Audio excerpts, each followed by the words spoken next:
Dengar sini semua sekalian. Apabila dapat hukuman, 3 barisan di hadapan saya, gerak.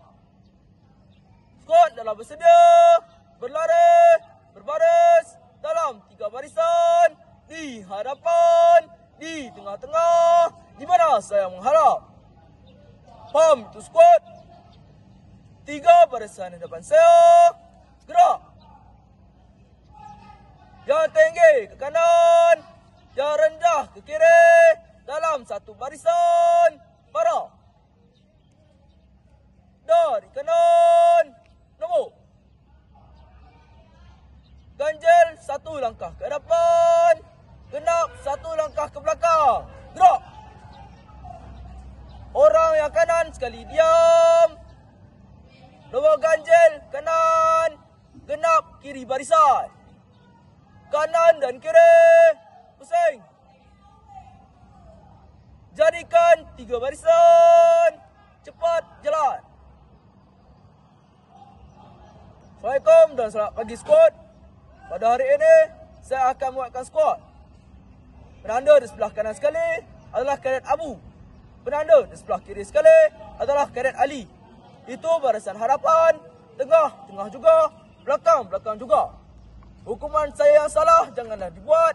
Hukuman saya yang betul, skuad hendaklah buat dengan betul dan cergas. Faham itu skuad? Faham itu skuad? Faham itu skuad?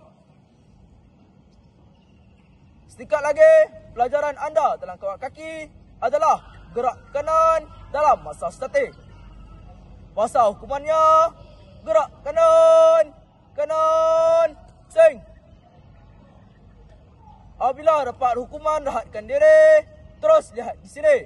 Saya akan buat pertunjukan yang penuh. Tenang, diri. Rehatkan diri. Terus lihat di sini, saya akan buat pertunjukan yang penuh hukuman dan perbuatan daripada saya. Pandang baik-baik skuad. Pandang baik-baik skuad. Pandang baik-baik skuad. Gerak kanan. Pusing. 1, 2, 1. Semula. Itu adalah skuad 1. Oleh disebabkan belajar dan mengajar, maka tiap pergerakan diberi kepada beberapa bahagian. Tiap-tiap bahagian dengan nombor.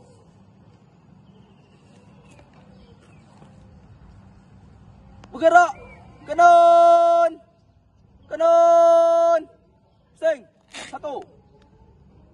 Itu adalah skuad 1. Apabila dapat hukuman skuad 1, skuad adalah bergerak 90 darjah ke kanan. Kaki dan tumit di atas kaki kanan, hujung kaki kiri.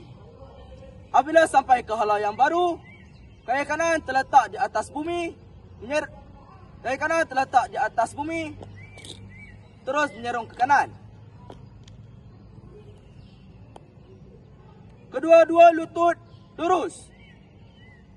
Badan tegak seperti kedudukan sedia, beratan badan di atas kaki kanan.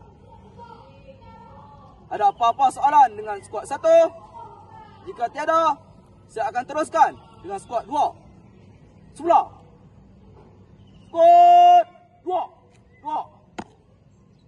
Itu adalah skuad 2. Apabila dapat hukuman skuad 2, skuad dalam kaki kiri 45 darjah. Terhentak di sebelah kaki kanan seperti kedudukan sedia. Badan tegak, kepala langut, terus pandang hadapan. Semula.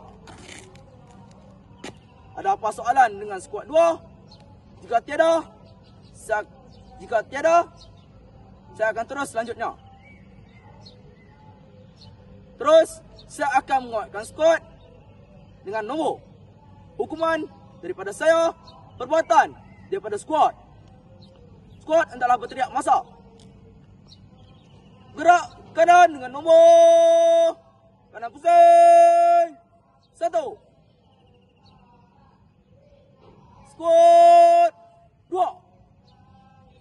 Semula. Terus, saya akan menguatkan skuad dengan penuh. Hukuman daripada saya, tunjukkan daripada skuad. Skuad dalam berteriak masa. Gerak kanan. Pusing. Menghadap ke hadapan.